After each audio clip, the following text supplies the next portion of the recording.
Welcome to KK news. 11 GVMC Gandhi బొమ్మ వద్ద కాంగ్రెస్ శ్రేణులు స్వతంత్రం తెచ్చింది మహాత్మా గాంధీ. అలాంటి మహాత్మా గాంధీ పేరు తీస్తున్నారంటే మీ దురుద్దేశం ఏంటో మాకు తెలుస్తుంది. కాంగ్రెస్ పార్టీకి దెబ్బ కొట్టాలని కాదు, పేద ప్రజలు కడుపు కొట్టాలని మీ ఆలోచన. ఎందుకంటే ఇవాళ మహాత్మా గాంధీ పేరు చెప్తే ప్రపంచంలో ఎక్కడైనా ఇండియా అనే గుర్తింపు వస్తుంది. మహాత్మా గాంధీ పేరు తెలియని వాళ్ళు ప్రపంచంలో ఎవరూ లేరు. అటువంటి వ్యక్తి పేరు మీరు తొలగించడానికి మీ ఉద్దేశం ఏంటో మాకు తెలియపరచాలి.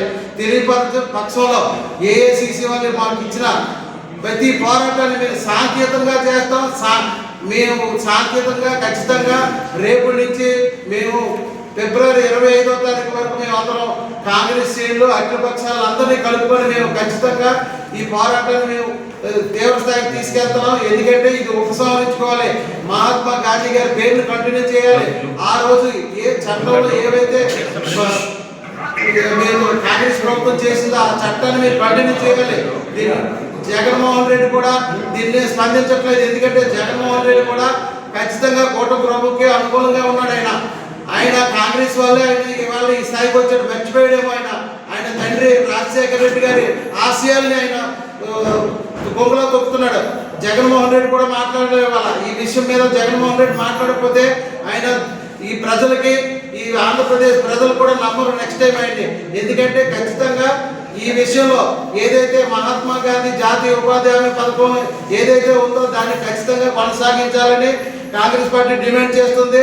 దీనికి ఏదైతే ఆ రోజు ఆ చట్టంలో చేర్చారో కూలీలకి జీతం ఎంత ఇవ్వాలి, భరోసా ఎంత ఇవ్వాలి ఏంటి అన్నది ఏదైతే ఆ రోజు మీరు కాంగ్రెస్ పార్టీ చేసిన దాన్ని కంటిన్యూ చేయాలి. దాన్ని మార్చాలంటే ఇంకా పెంచాలి, కానీ పెంచి చేయాలి, కానీ దాన్ని తగ్గించి ఏదైతే 90% 100% సెంట్రల్ గవర్నమెంట్ ఇచ్చేటట్లు చేయాలి, కానీ 60% తీసుకొచ్చి ఇవాళ రాష్ట్రం మీద భారం పెడుతున్నారు. రాష్ట్రం ఉన్నదాన్నే చేయలేకపోయి ఇవాళ 5 నెలలు బట్టి రైతు కూలీలకి ఆల్రెడీ ఉపాధి హామీ పథకం కింద చేసిన వాళ్ళకు పేమెంట్లు చేయట్లేదు. అలాంటి పరిస్థితులు ఉన్న రాష్ట్రం ఇవాళ మళ్ళీ 40% మీరు చేయండి అంటున్నారు. 10% ఇవ్వలేని పరిస్థితుల్లో రాష్ట్రం ఉంది. కాబట్టి ఇవాళ 40% ఇవ్వాలంటే చాలా కష్టం. దీన్ని మేము ఉధృత స్థాయిలో తీసుకెళ్తాం. ఖచ్చితంగా ఈ బిల్లు ఈ చట్టం ఏదైతే మీరు చేశారో 13 నెలలు కాంగ్రెస్ పార్టీ కష్టపడి దాన్ని జనాల్లోకి వెళ్ళి రైతుల తాలూకా వాళ్ళు కూడా కమిటీ వేసి వాళ్ళ దగ్గర తీసుకొని వాళ్ళ వల్ల ఏంటి దీనివల్ల మీకు ఏ రకంగా ఉపయోగపడుతుంది అన్నీ చేసి ఒక చట్టం క్రియేట్ చేసింది. వీళ్ళు ఆ 13 నెలలు చేసిందని 3 రోజుల్లో ఈ చట్టాన్ని రద్దు చేశారు. అంటే వాళ్ళ ఉద్దేశం ఏంటంటే దీనివల్ల గవర్నమెంట్కి డబ్బులు మిగలాలనే ఉద్దేశంతో వాళ్ళు చేశారు. అలా పేద ప్రజలు గడుపు కొడుతున్నారు. దీన్ని మేము ఖండిస్తూ రేపు దినాన 11వ తారీఖు ఉదయం 9 నుంచి సాయంత్రం 5 వరకు మన జీవీఎంసీ ఎదురుగా గాంధీ విగ్రహం దగ్గర మేము 1 డే ఆంధ్ర స్ట్రైక్ మేము అఖిల పక్షాలు అందరూ కలుపుకొని మా కాంగ్రెస్ పార్టీ ఆధ్వర్యంలో మేము చేస్తున్నాం. మీ అందరూ సహకరించండి. ఖచ్చితంగా ఇది ఏంటంటే మా పార్టీ కోసం కాదు, పేద ప్రజల కోసం. మనం పేద ప్రజల హక్కులు మనం కాపాడాలి, రాజ్యాన్ని కల్పించిన హక్కులు మనం కాపాడుకోవాలి.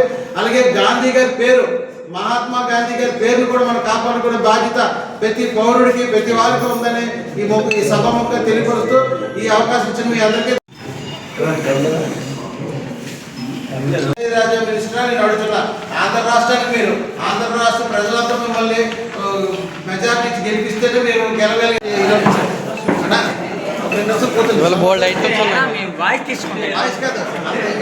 మళ్ళీ మాకు ఇంకోటి ఉందా, చాలా ప్రోగ్రామ్స్ ఉన్నాయి. మీ ఇంటి కోసం